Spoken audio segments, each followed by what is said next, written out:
Hello everyone, my name is Shaurya Gupta and in this video we'll discuss how you can begin with machine learning. So first of all, you should understand the basics and the foundation subjects and the topics like linear algebra and calculus so that you can easily understand how various machine learning algorithms work. Getting familiar with these will give you the ability to code these algorithms, machine learning algorithms from scratch and play with them if need be. Next comes statistics.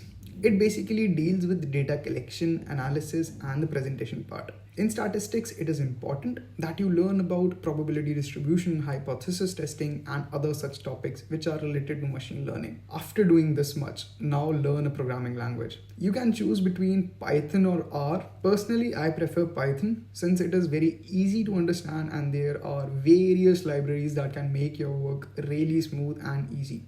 Some of these libraries being Seaborn, NumPy, and Pandas. Depending upon your interest, you can now distribute your time on the topics and the algorithms in machine learning. After doing this much, you can easily get started with machine learning and do some awesome projects.